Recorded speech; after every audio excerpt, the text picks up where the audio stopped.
Добрый вечер. У прямому етері телеканалу АТР Прайм. Я його ведучий Айдар Муждабаєв. І сьогодні я дуже радий, що нарешті не просто в прямому етері, а ще й безпосередньо в нашій студії. Ну, напевно, найпрекрасніша гостя, яка лише може бути в студії телеканалу АТР, головна редакторка «Української правди» Севгіль Мусаєва. Салям алейкум. Салям алейкум. Вітаю тебе, дуже рада бачити. Навзаєм. Ось так трохи неочікувано, але добре, що ти завітала. І перше, насправді, про що я хочу запитати, я хочу тебе привітати з премією. Дякую. Яку отримала твоє видання, де ти головна редакторка. І це, ну, напевно, не перша, навіть не 10-та премія останнім часом, яку ви отримуєте, абсолютно заслугована. Але ця премія називається Free Media Awards, так? Так. І чому саме вона, чому саме вам? Ну, насправді, «Українська правда» цю премію отримувала у 2006 році, і велика кількість українських журналістів після цього отримували, в тому числі наші колишні колеги. А цього року отримали саме я як головна редакторка «Української правди», а також інший український журналіст Юрій Ніколов, який є автором розслідувань про, скажімо так, зловживання на закупівлях для наших військових. І офіційно, якщо так казати, як це пояснили організатори, за мою роботу в якості головної редакторки «Української правди», а Юрію Ніколову за його антикорупційні розслідування, які призвели до позитивних змін в Україні. Якщо казати так. Я не знав про Юрія, до речі. Він же якраз вів розслідування, які стосуються Міноборони. Так, абсолютно вірно. І ці розслідування відзначили європейці, для них це важливо. І можу тобі чесно сказати, що під час, в тому числі, церемонії, які передавала конференція, європейці, а це німецько-норвезька премія, тобто німецький фонд і норвезький фонд, вони заснували цю премію багато років тому і визначають там раз на рік журналістів у Східній Європі, яких вони хочуть відзначити. І вони питали, ну, тобто для них важливо, в тому числі, як витрачаються гроші їхніх платників податків, їхні гроші в Україні. І вони бачать якраз таки роботу журналістів, роботу незалежних медіа, як функцію контролю над тим, що відбувається в Україні. Мене питав норвезький журналіст, який модерував цю панель, а ось я там, як платник податків, моя держава надала вам допомогу 9 мільярдів доларів. Як я можу бути впевнена, що ці гроші витрачаються виключно на потреби вашої армії, на потреби вашої оборони? На що я відповіла, що якщо факти зловживання були, то вони були виключно з внутрішніми якимись історіями, це не пов'язано з зовнішньою допомогою, це важливо артикулювати. Але тим не менше, ці сигнали останнім часом лунають, і це важливо.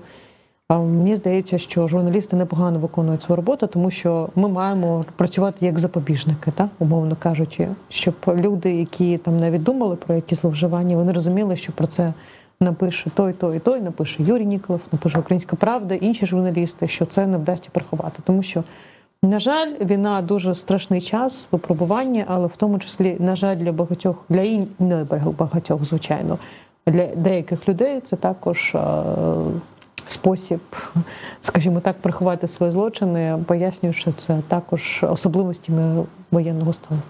Ну, я припущу, напевно, так воно і було, що тебе питали про нового міністра оборони. Тим більше вони знають, що ти з Криму, і що він з Криму, і що ти відповіла? Питали стосовно якраз таки колишнього міністра оборони, чому він був звільнений, і стосовно того, як ми оцінюємо як журналісти перші кроки, чи є в нас сподівання на якийсь позитив. Ну, поки що у нас є такі сподівання, тобто журналісти, і Юрій, і інші журналісти бачать, що були звільнені заступники міністра, з якими в тому числі були пов'язані деякі питання, да, умовно кажучи, той же Денис Шарапов, який працює заступником міністра оборони, відповідав якраз таки за закупівлі. Тобто ми багато надій покладаємо на запуск агенції оборонних закупівель. Тобто в цілому зараз можна сказати, що можливо є такий момент для оптимізму, а далі будемо дивитися. В будь-якому випадку я впевнена, що якраз таке пристальна увага журналістів має в тому числі спонукати людей рухатися швидше і з реформами, зі змінами. І якщо казати, знову ж таки, розслідування, які були опубліковані, вони запустили процес створення антикорупційної ради свого часу, вони запустили процес створення агенції оборонних закупівель і якраз таки призначення голови агенції оборонних закупівель. Тобто, на жаль, ми зараз знаходимося в таких умовах страшних, але водночас і навіть в таких умовах треба такий кнут для того, щоб якісь процеси працювали і рухалися. Ця агенція, яку очолив Арсен Джумаділов, так, абсолютно вірно, так. Це велика честь, насправді, але і велика відповідальність. Абсолютно. Я вважаю, що, тобто мені, чесно кажучи, страшно, тому що я бачила в тому числі якісь коментарі стосовно того, що якось дуже багато кримських татар на посадах державних останнім часом. І, тобто, не можу сказати, що це не задоволення, але якісь такі помірковані... подивимося. Подивимося, так. І дійсно це такий для нас іспит, як для народу. Водночас я можу сказати, що іноземні журналісти, з якими я спілкуюся, вони дуже позитивно сприйняли історію тобто вони там, звичайно, оскільки там він корабли, я корабли, вони мене питали, чи там контакти, чи можна з ним поспілкуватися, тому що якраз таки хочуть розказати цю історію. Чомусь, напевно, у нас враження про кримських татар, що ми, в принципі, одна велика родина. Ми живемо в одному будинку. Так, і всі родичі, але, друзі, це не так. І, звичайно, вони хочуть якраз таки написати, що це важливий сигнал з точки зору того, що з міністром оборони, який з Криму, напевно, дуже складно буде говорити, що давайте ви забудете про Крим і поступитися.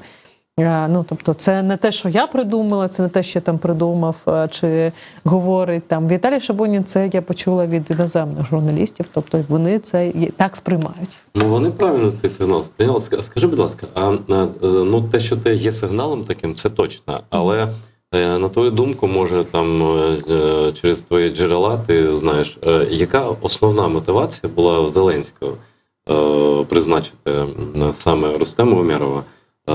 Я думаю, що це ж він керувався не тим, що він кремлин, його походження. Ні, я думаю, що причина була не в цьому. Причина була в тому, що Рустем Умєров себе проявив як ефективний перемовник. Рустем Умєров зробив кілька важливих речей для України, в тому числі з точки зору перемовин і по зерновій угоді, і по тій зустрічі в Джиді. Це також, я так розумію, його була відповідальність. І насправді, як це не прикро говорити, але в тому числі є великий кадровий голод.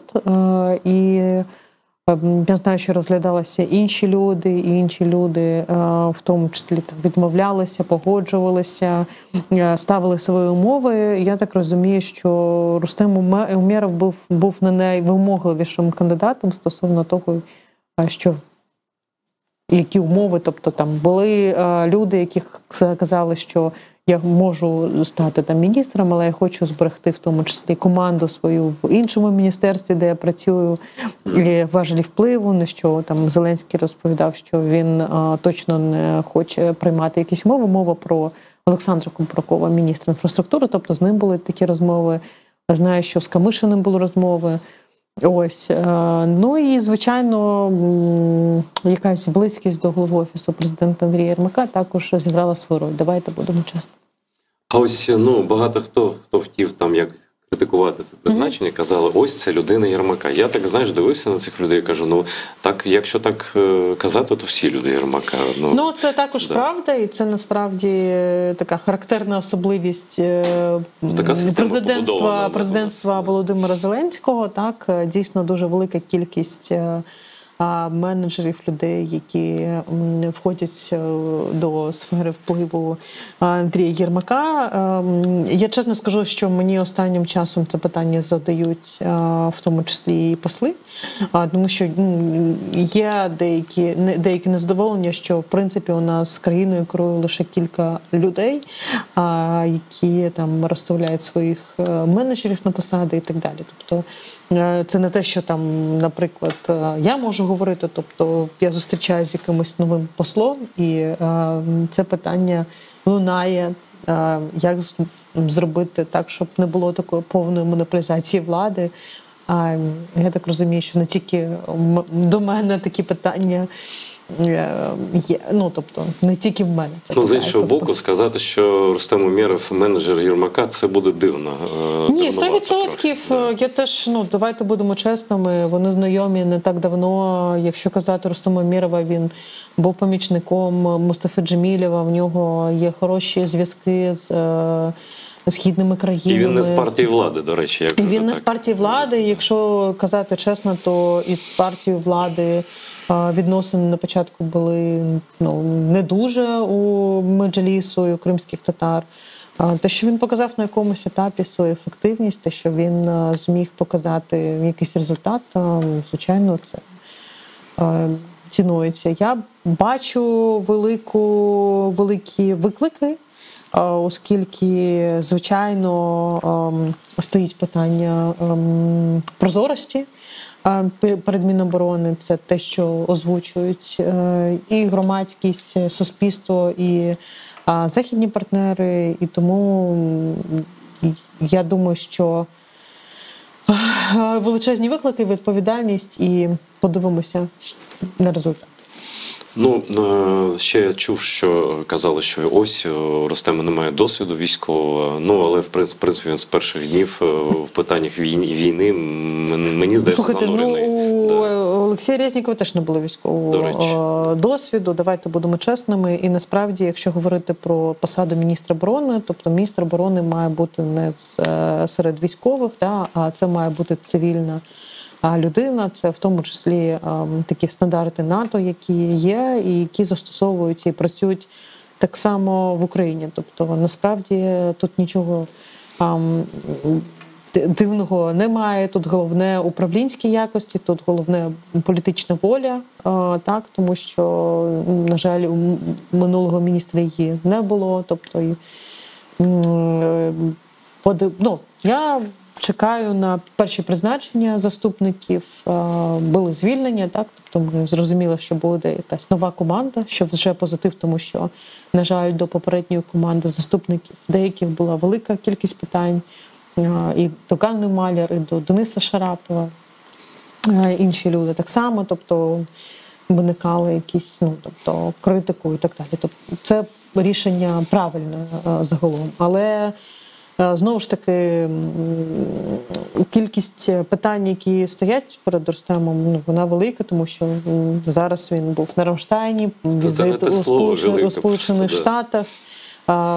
Водночас потрібно робити кадрові призначення, водночас потрібно контролювати закупівлі, і тут велика кількість теж нюансів є, тому що, на жаль, за попереднього керівництва Міноборони були підписані велика кількість контрактів на закупівлю зброї, які так і не реалізувалися. Тобто ми заплатили гроші, не отримали зброю, і це навіть не десятки мільйонів гривень, це десятки мільярдів гривень. І зараз треба цю зброю і ті контракти також вибивати якимось чином. Це якісь іноземні постачальники, спецімпортери. Це дуже заплутана ситуація, тому що я так розумію, що ті контракти були підписані на початку повномасштабного вторгнення, коли там якась кількість, напевно, людей взагалі не думала, Україна встоїть, не встоїть, і гроші зливалися незрозуміло куди. Тобто, я, чесно кажучи, можу поспівчувати.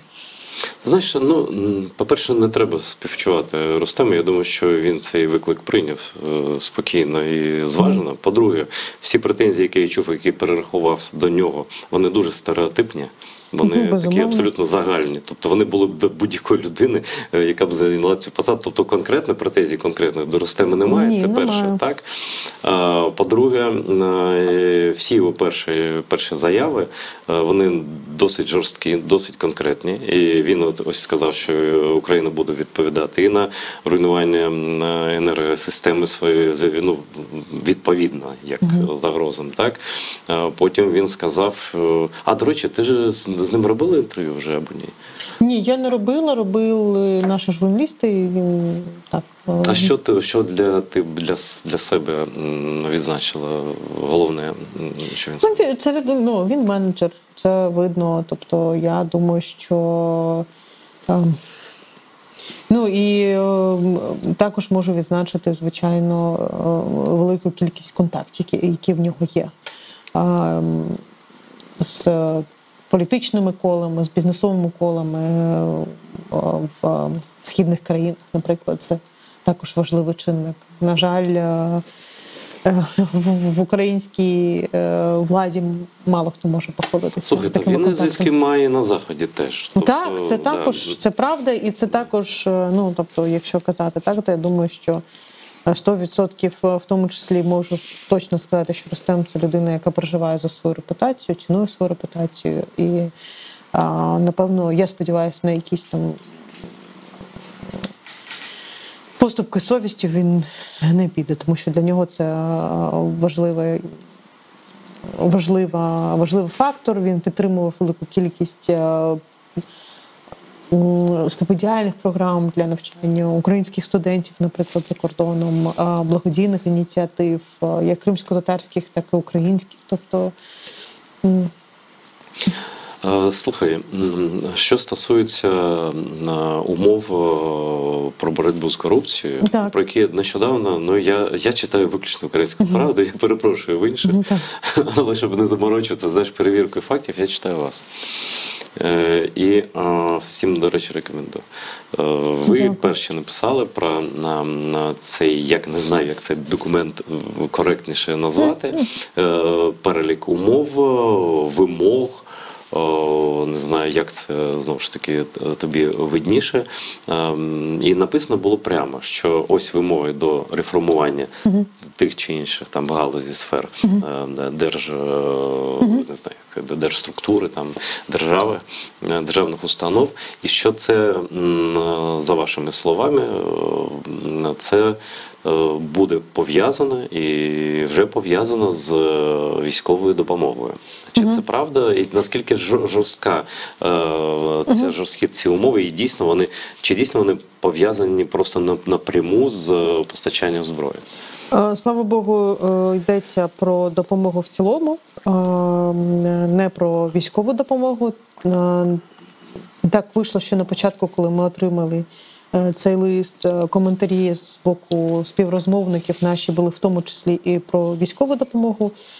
Потім Білий дім вийшов з уточненням, що мова все ж таки йде про фінансову підтримку. Це важливий нюанс. Тобто військову допомогу не можна прирівнювати до реформ, тому що це неправильно в умовах повномасштабної війни, коли країна веде боротьбу за виживання.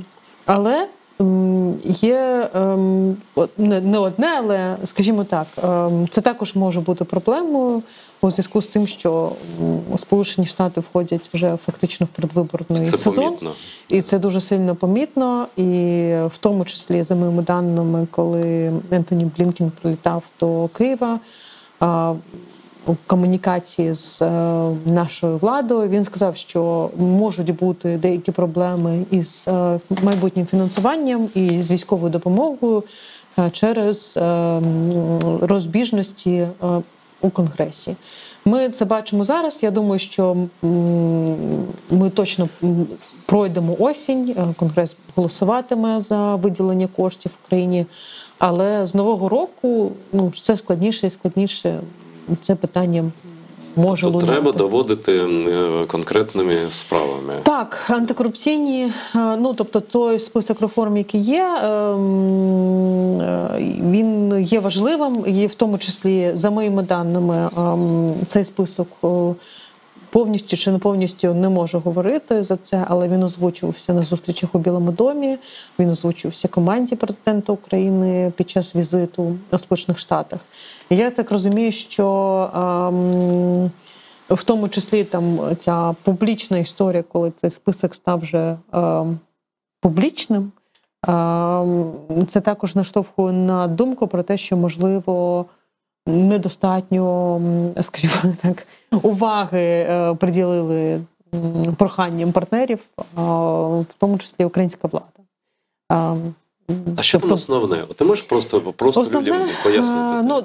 Звичайно, це антикорупційні органи, зусилля по боротьбі з корупцією, це посилення НАБУ, це посилення САП, посилення АРМА, БЕП, тобто, звичайно, це стосується державних підприємств, тому що є розуміння, що, напевно, на державних підприємствах можуть бути зловживання, це стосується наглядових рад, тобто це функції такого контролю, так, над використанням бюджетних коштів. А це зрозуміло, коли там, в тому числі, Україна отримує фінансування від західних партнерів, вони хочуть розуміти, що там є запобіжники, які допоможуть контролювати використання цих коштів, які в тому числі примножують зусилля там по демократичному перетворенню, вибачте за такі слова, але це правда. Ну, тобто, що відбувається зараз, да? Тобто Україна веде боротьбу за виживання фактично, так?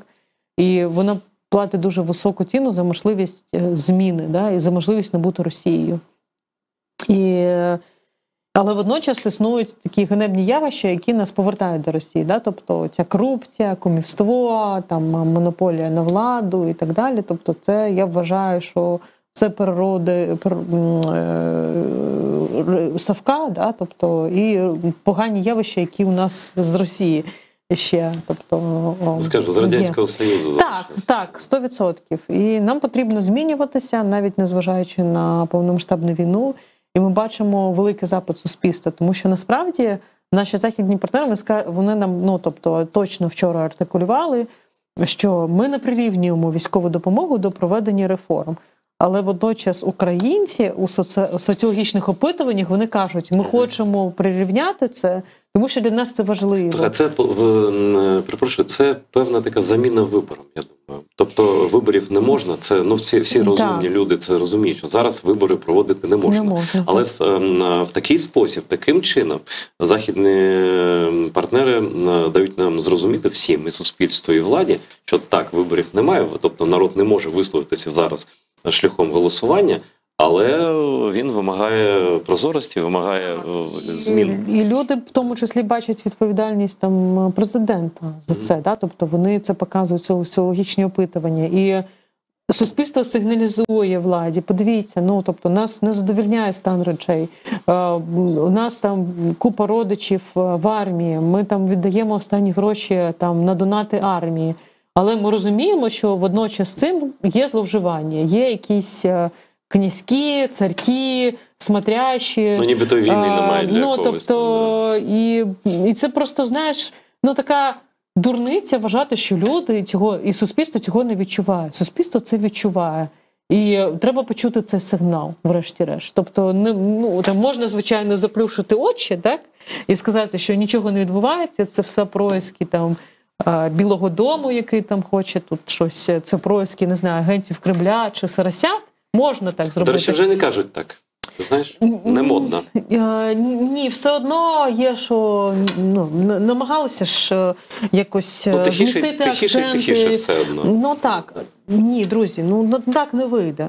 Не вийде. Тобто у нас є важливість і можливість зараз змінитися, або, тобто, навіщо тоді все це? Навіщо тоді все? Навіщо, я чесно тобі скажу, що коли там виходять розслідування на Українській правді, чи мені це приємно публікувати під час війни? Звичайно, ні. Звичайно, ні. Якщо хтось думає, що я отримую від цього задоволення, ви чесно помиляєтесь. І мені дуже прикро, боляче, і так не має бути.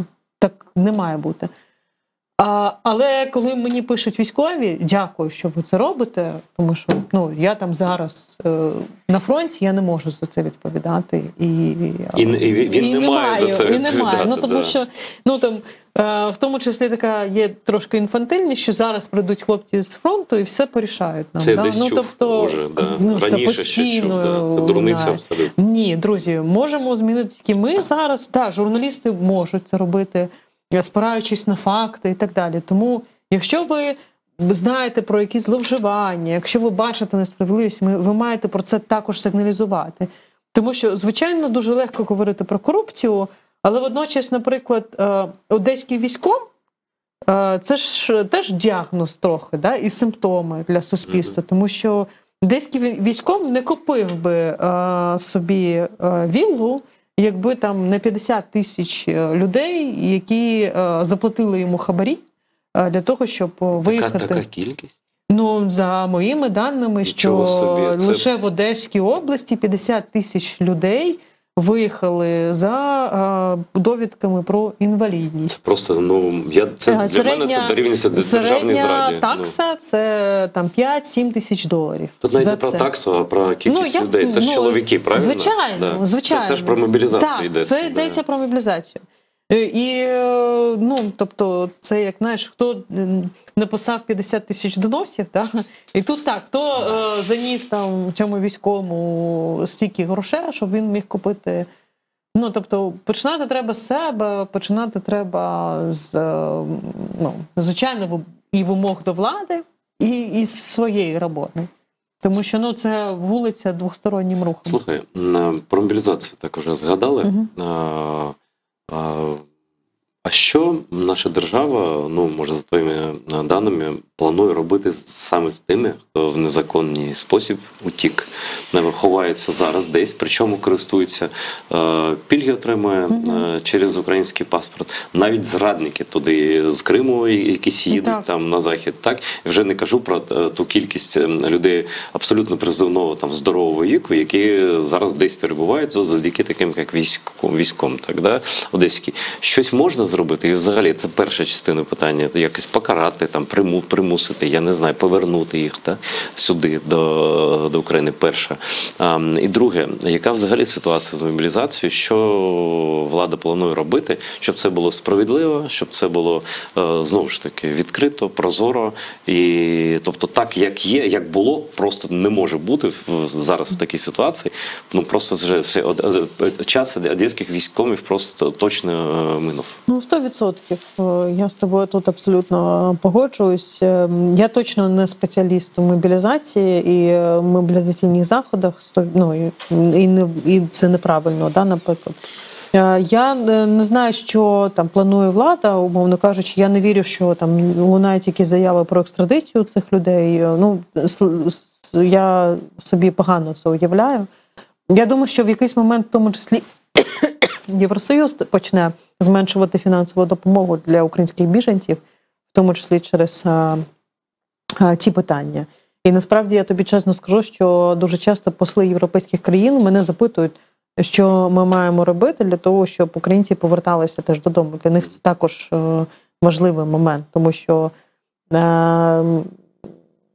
зрозуміла історія, що цю країну має хтось відновлювати, в тому числі, якщо, наприклад, війна закінчиться завтра, все одно там через який час може статися знову, тобто, і ми маємо також можливість захистити її. І тому це питання, яке турбує європейців. Щодо мобілізаційних заходів, це, знаєш, складне питання, тому що я точно не маю права говорити, що там війна торкнеться кожного і хтось там має навчатися і так далі. Але те, що я чула від військових, з якими я спілкуюся, що краще, якщо, наприклад, ви розумієте, що там вам не доведеться цього уникнути, зараз же робити певні кроки і розуміти, чим ви можете бути корисним. Мовно кажучи, Єгор Фірсов мені розповідав його шлях. Да? Тобто він Це колишній депутат так, народний. колишній народний депутат, який зараз воює. Він став аеророзвідником. Спочатку пішов бойовим медиком, потім зрозумів, що йому цікаво, але він обирав собі підрозділ, він готувався. Він дуже класна людина. Я так трохи тобто слідкую. це таке відповідальне ставлення. Тобто не чекати, коли там, умовно кажучи, вам вручать повістку і ви підете там в якийсь підрозділ, де будете неефективною одиницею, а вже розуміти, що там можна робити. Да, умовно. Тилове забезпечення, бойові медики. Слухай, так зараз можна знайти частину, яка на тебе чекає.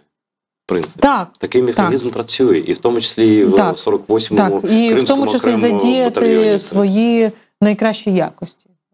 Якщо ви, наприклад, айтішник, да, то, скоріше за все, ви будете хорошим аеророзвідником. До речі, їх багато треба. І це дійсно війна дронів великою так. мірою. Дронів, Да.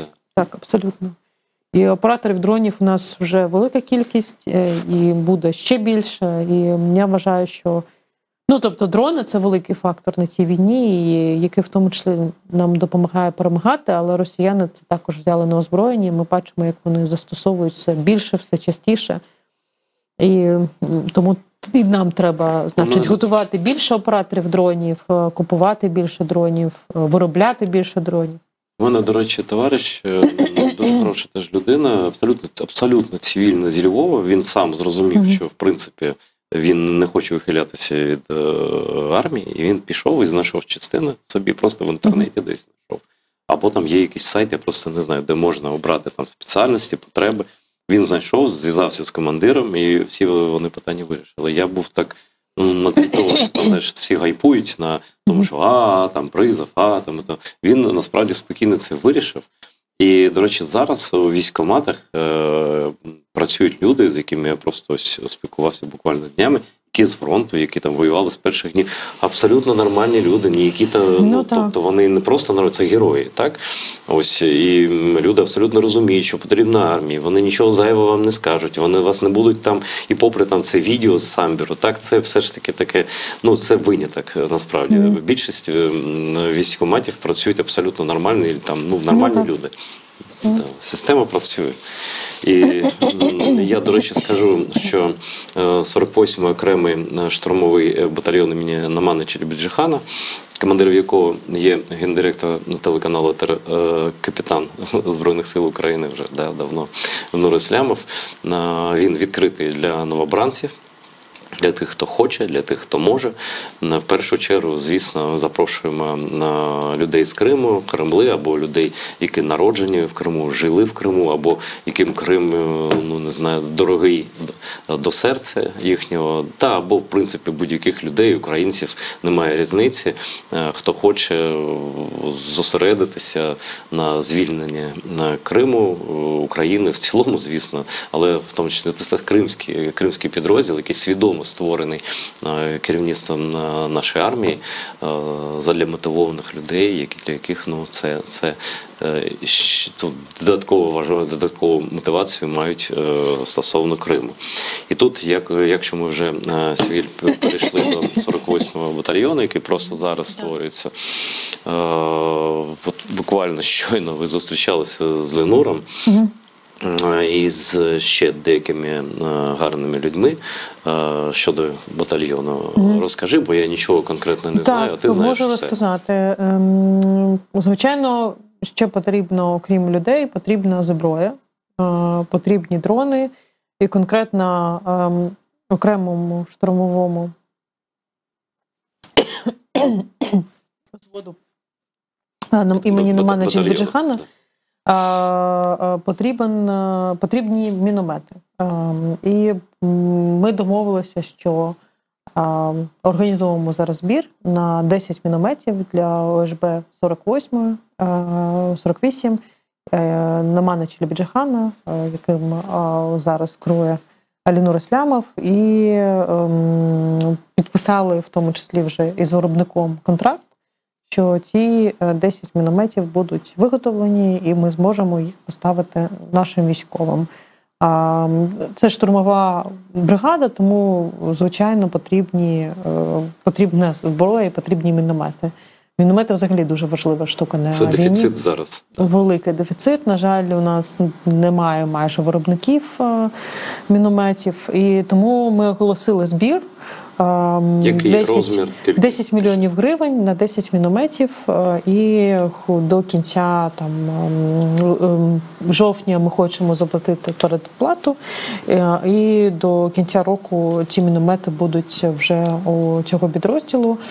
Тому підтримайте, будь ласка, збір. Це правда важливо. Міномети – це супердефіцитна штука на фронті. Слухай, Сігіль, я ж бачив багато, так через те, що я постійний, не знаю, там багаторічний читач вашого видання. Ви багато на чого збирали. Так. Да? Але, здається, міномети – це перше, і це перше, коли... Ні, ми збирали одній бригаді на один міномет, причому дуже швидко зібрали. Збирали 1 мільйон гривень і зібрали буквально за 3 чи 4 дні. Я давала для розіграшу монети з Білого дому. Тому таке, да. Тобто, це коїни такі, да? Так. Я сподіваюся, що цей збір ми також зможемо достатньо швидко зібрати. Зрозуміло, що сума велика, а зараз велика кількість зборів, у людей менше грошей. Але якщо ви не можете воювати, якщо навіть для тих, хто виїхали за кордон або живе за кордоном тривалий час, будь ласка, допоможіть фінансово, зробіть свій донат. Це, правда, дуже важливо.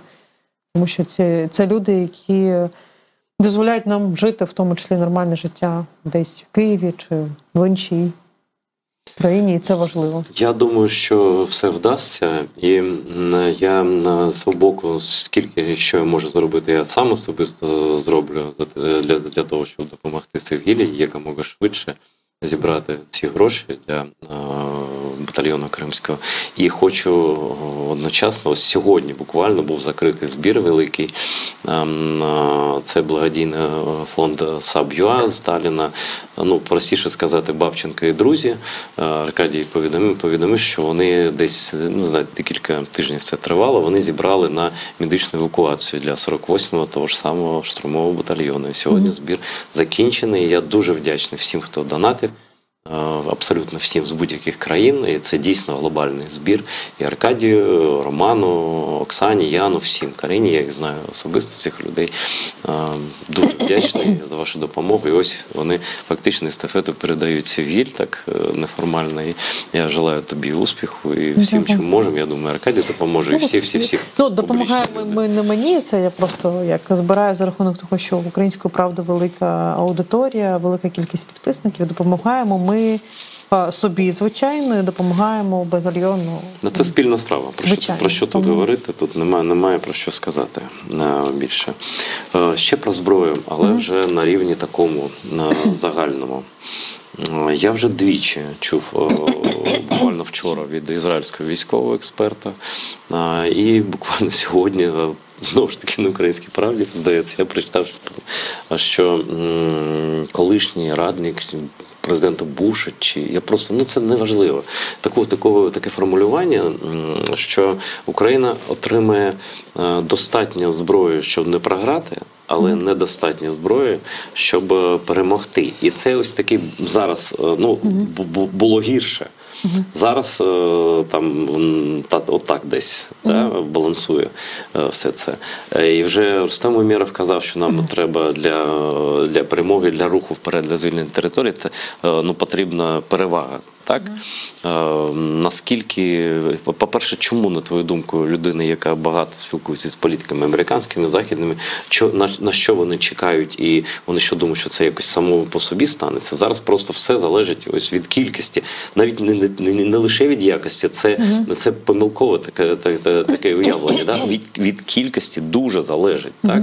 Чому зараз так? І чи є надія, що це буде виправлено, враховуючи і ризики, і там різні фактори? Є страх перед Росією. Він поступово, знаєш, є така червона лінія в головах західних політиків і Сполучених Штатах так само, і вона поступово посувається. Дивись, якщо вона нагору, очевидно, вони нагору. Більше бояться зараз? Ні, навпаки, вони посувають її в своїй голові, і надають нам ту зброю, яку мало можна було уявити. Я пам'ятаю, як давай згадаємо початок повномасштабної війни. Шоломи 5 тисяч від касок Німеччини, від Німеччини, джавеліни, стінгери, енлави, тому що всі думали, що в нас буде партизанська війна.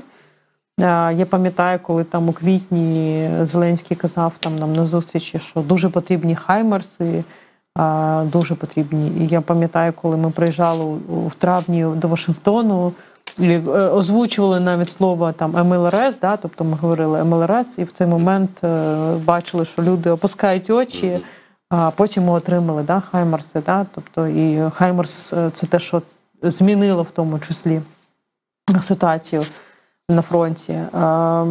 Далі танки були, епопея з танками. Далі була епопея з літаками F-16. І це все велика робота і влади, і, звичайно, там, громадянського суспільства, яке приїжджає на ці адвокаційні поїздки. Є якісь речі, які ще досі існують, наприклад, атакамси, тобто дивна якась історія з ними, тому що далекобійні ракети, про які ми вже говоримо тривалий час, американці, тобто я знаю, що в них там є різна позиція на цей рахунок, тобто умовно кажучи, там, наприклад, Держдеп він виступає за те, щоб дали атакамси. Водночас, там, наприклад, радник з безпеки Саліван цього не підтримував. Але зараз, після того, як Україна дуже вдало почала застосовувати британські далекобійні ракети, тобто Storm Shadow. Переревнували? Так, тобто це спричинило того, що атакамси нам дали 40 штук, зараз ми їх застосуємо, подивимося, як вони теж, як вони змінять ситуацію. Тобто нам доводиться все це, знаєш, так проламувати. Трохи по-дитячому це виглядає з боку Заходу, трохи якась наївність дивна, і вони кажуть, що вони спеціалісти з Росії, а я бачу по їхнім, вони не розуміють. Ні, вони дуже багато речей не розуміють. Вони дуже багато речей бояться. І, на жаль, доводиться... тобто, в них елементарні речі, якісь там пояснювати. Є зміна там цього бачення, тобто порівняно з тим, як це було там на початку повномасштабної війни. Але вони все одно намагаються, тобто вони розуміють, що Росія – це важлива країна, вона велика країна, і з Росією все одно потрібно мати справу.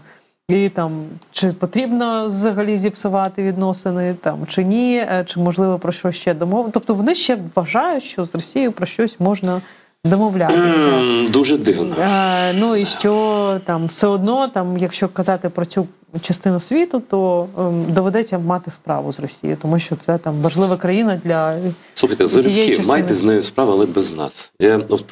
Я завжди пропоную, давайте ви в подібній ситуації матимете з ними справу. Давайте, як ви з ними домовитеся? Просто розкажіть хоча б конспект того, на яких умовах, і як ви будете розглядати цей підпис Путіна. О, це круто, Путін же підписав сам, все. Це ж абсолютно... Всі ж розуміють, що довіри нуль. Які перемови з ким? Не знаю, але все одно залишає, хоча б останню пів міліметра для якогось простору, для маневру залишити. Як дружина надіється, що чоловік, який просто і зраджував все життя, давай ще спробуємо, ще раз. Це знову ж таки... Це прикро. І насправді велика проблема в тому, що я це помітила, коли ще навчалася за кордоном і в американському виші. Дуже мало, їхні думки. Дуже мало фахівців, які взагалі розуміють Росію, які вивчають Росію. Тобто у нас був курс національної безпеки, у нас були експерти по Північній Кореї, по Ірану були експерти, але на клас по Росії, якому приділили лише 1 годину, там не було нікого. І це показово просто. Вони, напевно, думають, що читати Достоєвського цього геть достатньо. Там навіть не Достоєвського. Якби Достоєвського. У них взагалі там дуже, Достоєвський, до речі, досить відверто розповідає про загадочну руську душу. Там, в принципі, якщо це правильно читати без захоплення, то, в принципі, все зрозуміло. Це правда. Але Путін жорстокий, але ефективний вчитель. Він доводить усьому світу і нам в першу чергу, тим навіть хто не вірив, да, що ми маємо справу з терористами, справжніми терористами. А чому, на твою думку, більшість країн світу не визнає Росію терористом, країною або спонсором тероризму, попри те, що вони, їхні вчинки абсолютно підпадають під усі ознаки тероризму, так само і їхні дії на повних територіях, я не буду все це перераховувати, абсолютно підпадають під геноцид, але відкритий прямо. Західні провідні країни цього чомусь не кажуть. Чому? Залишити простір для маневру 100%, не там розбити, не побити горшки остаточно, це перше, горщики. А друге, це, звичайно, те, що реально дуже велика кількість торговельних зв'язків досі залишається. Окрім того, я тобі чесно скажу, я можу так абстрактно сказати, я бачила кількість компаній російських, які обходять, список фактично. Так, обходять санкції і постачають обладнання для дронів, для гвинтокрилів. Це просто десятки компаній. Десятки, і ці компанії не санкціоновані. Ми зараз теж думаємо, що з цим робити, тому що іноді там, журналістськи ти можеш це засвітити все, а це не матиме впливу, тому що робити конкретно? Вони... тобто вони просто їх заблокують, переструють наступні і будуть так само постачати всі ці дрони. Але напряму, тобто одна компанія продає іншій американській компанії, а ця американська компанія напряму постачає на завод. Якби я це не бачила на власні очі, а я це бачила, просто проводки, там буквально 2 тижні тому. У мене просто був шок. І це великі обсяги.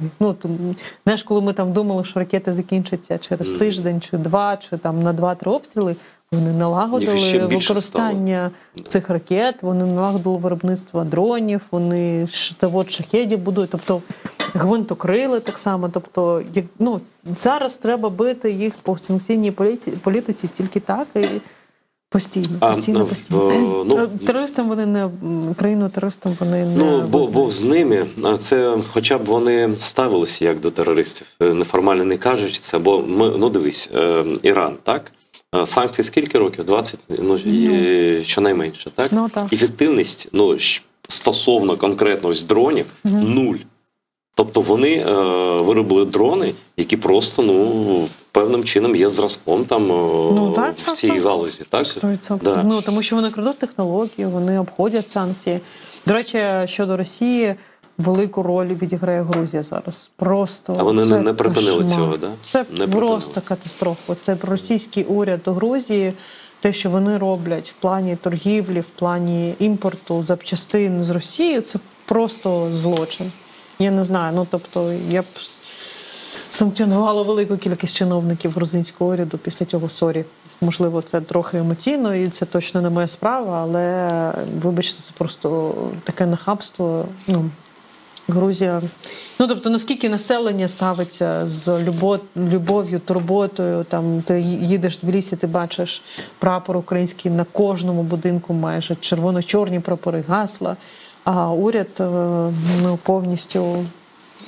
Це такий собі приклад, що країна навіть, яка претендує на вступ до ЄС і НАТО, так поводиться. Тобто санкції – це не страшно. Ось що головне в цьому, так? Не страшно. І це доведено Іраном, Росією і ось Грузією, так? Чи є такі важелі, які Америка все ж таки, раніше ми думали, що Америка має всі важелі впливу фінансового і технологічного. Виявляється, ні. Можуть вони щось застосувати таке, щоб Росія дійсно менше ракет? Ще жорсткіші санкції. Я знову ж таки... Ти не фінансист, я перепрошую. Я не фінансист, але і банківська система, наприклад, якщо говорити про банк. Знову ж таки, ті назви американських компаній, які торгують, тобто, вони є. Їх можна діставати, їх потрібно і вони блокувати, юрособи, це юридичні американські? особи, так. Це юридичні особи, тобто, і цим потрібно прям займатися дуже. Ти сама згадала про терміни того чи іншого, прогнози, там, припущення від 2-3 днів до 2-3 тижнів ми дійшли зараз до, ми не знаємо, коли це скінчиться. Так? Твоя думка приблизна щодо можливих термінів війни, і що на це найбільше впливає, на скорочення або збільшення цих термінів? Ну, дивись, я думаю, що росіяни з великою вирогідністю змушені будуть піти з півдня, ну, тобто Херсонщина, Мелітополь, Нова Каховка, ну, десь навесні 2024 року. Ну, тобто, це такі прогнози, які я чула, через те, що просто для них це транспортно стане неможливим забезпечувати своїх військових. Це враховуючи зброю нову, так само? Це враховуючи зброю, яку ми отримали, і враховуючи ту тактику, яку зараз сповідують ЗСУ на цих напрямках. Тобто, якщо подивитися, що вони роблять там на Херсонському напрямку, якщо подивитися, що вони роблять там на цій частині фронту, да, тобто контроль над ключовими транспортними вузлами, це зараз те, що нам дуже потрібно, а потім воно там має дати результат. Тобто, з того, що я розумію, звичайно, тут може бути що завгодно, тому що завжди є там чорні лебеді. Да? Умовно кажучи, підрив дамби повністю змінив ситуацію з контрнаступом українським. Тобто це той фактор, який ми там не очікували, не бачили. Тобто, прогнозувати війну – це взагалі не дуже вдячна справа. Це невдячна справа. Тобто на то і є вислів «туман війни», да, коли ти там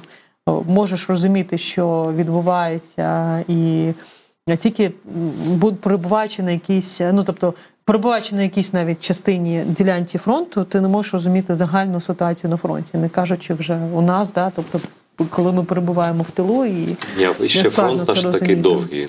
Звичайно, такого фронту не знала історія дуже багато років. Це невдячна справа. Я думаю, що як мінімум рік ще війна протриває. Може бути зменшення інтенсивності. А там далі це вже невдячна справа. Я точно не прогнозист, але з тих оцінок, які я чула, що до 2005 року ми точно будемо жити, існувати, працювати, воювати в режимі війни. Ти сказала південь України. Південь України – це і Крим. І остання частина нашої, ми закінчимо буквально за 5 хвилин. Я мала на увазі материкову частину. Я розумію, але Крим ще наступний. Крим – це поки що така перспектива більш далека, але теж безумовно можлива, і в тому числі завдяки мінометам, які ми з вами купимо для нашого батальйону Намана чи Біджихана, це також стане можливим. Тобто потрібно готуватися, потрібно забезпечувати військових необхідною зброєю, готувати штурмові батальйони. Да? Тобто, якраз таки батальйон Намана чи Біджихана – це штурмова бригада, да? Це важливо. В принципі, наша армія, якщо вона звільняє територію, в принципі, вона вся штурмова, так чи інакше. Але є частини, які дійсно вони створені для того, щоб дійсно штурмувати, відвоювати. І звільняти Крим. Звільняти територію Крим, да. І мрії наших бійців – це зайти в Крим першими. Тому і підтримати їх у цьому, це просто святе для всіх, хто дивиться канал АТР. Не залишайтеся байдужими. Це геть неприпустимо. Ми вам цього не вибачимо. Особливо Севгілі Харідінівна з її чорними очима, я думаю, що бійтеся. Давайте закриємо збір, зберемо на ті міномети. Це дуже важливо. І я не знаю, вже залишається буквально 5 хвилин. Це може дивне питання. Я, в принципі, я проти того, щоб, мирне життя якось там про нього мріяти. Це трохи так, трохи так штучно виглядає. Але тобі можна. Людині, яка колись сказала речення, яке всім цитую, повторюю, пишу, де лише можна і доречно, що все почалося з Криму і все Кримом закінчиться. Інакше просто за логікою бути не може, хоча іноді інші люди абсолютно дивні аргументи висувають, що це не так, а не так, це так, абсолютно. Севгіль абсолютно має рацію. Яким ти бачиш Крим свій, Крим майбутнього? Дивись, нам потрібно зараз зробити все можливе, щоб Захід зрозумів, що Україна, НАТО, Євросоюз не буде повноцінним без Криму. І це так, тому що це навіть не тому, що там живуть криволи, їх треба захистити. Да? Звичайно, я можу цей аргумент наводити. І це також важливо, тому що права людей, право народу на самореалізацію – це там принципи демократії, принципи, ну тобто це про європейські цінності. Але ми маємо не забувати, що контроль над Чорним морем є важливим. І поки Росія буде контролювати частину Чорного моря, це означає небезпеку для всього цього регіону. До речі, можна історію так відслідкувати. Весь час, коли Крим був окупований Російською імперією, а він, це вони кажуть, там рідна гавань, а цей Грибоєдов, їхній поет, відкрито казав времен Очаковських і покоріння Криму. Там жодних там про приєднання, там про якусь там нашу землю не йшлося. Так? І весь час, коли Крим був під контролем цієї імперії, в будь-якому вигляді спокою у світі не було. Це правда. Це якесь сакральне, от і дійсно сакральна земля. Ну, мовно кажучи, депортація кримських татар в 44-му році, вона була викликана так само тим, що кордони так званого Радянського Союзу мали бути мононаціональними. Не мало бути там якогось фактору, який би там хоч якийсь натяк мав би на сепаратизм, на національне будівництво і національні амбіції. І ми маємо це розуміти, і світ має ці уроки вивчити, тому що Крим – це важливий форпост для майбутньої безпеки Європи. І поки це усвідомить кожен європейський чиновник або американський чиновник, британці добре це усвідомлюють, тому що вони знають, вони мали досвід війн. Слухай, французи теж знають, у них на тріумфальній арці написано... Тому британці нам дають Storm Shadow, і тому британці там... І у французів теж написано, але вони трохи гальмують. Так, але і це про Атакамс так само. Насправді французи теж дають, і це ж аналог Storm Shadow, Scalp, здається, це французькі ракети, вони типу одного і того самого. Не знаю. Здається, на даний час ми все обговорили з тобою. Дякую тобі. Сумуватиму в цій студії, сидитиму тут на самоті і чекатиму на тебе з результатами збору, насправді. 100%. Да. Ось я думаю, що нам усе вдасться. Залишимо у коментарях посилання на банку, щоб ви мали можливість задонатити. Немає нічого додати. Дякую вам за те, що дивитеся. За це, що допомагаєте. На все добре. Дивіться ТР далі. Салах Мунхаунс, нас кажуть, в Криму.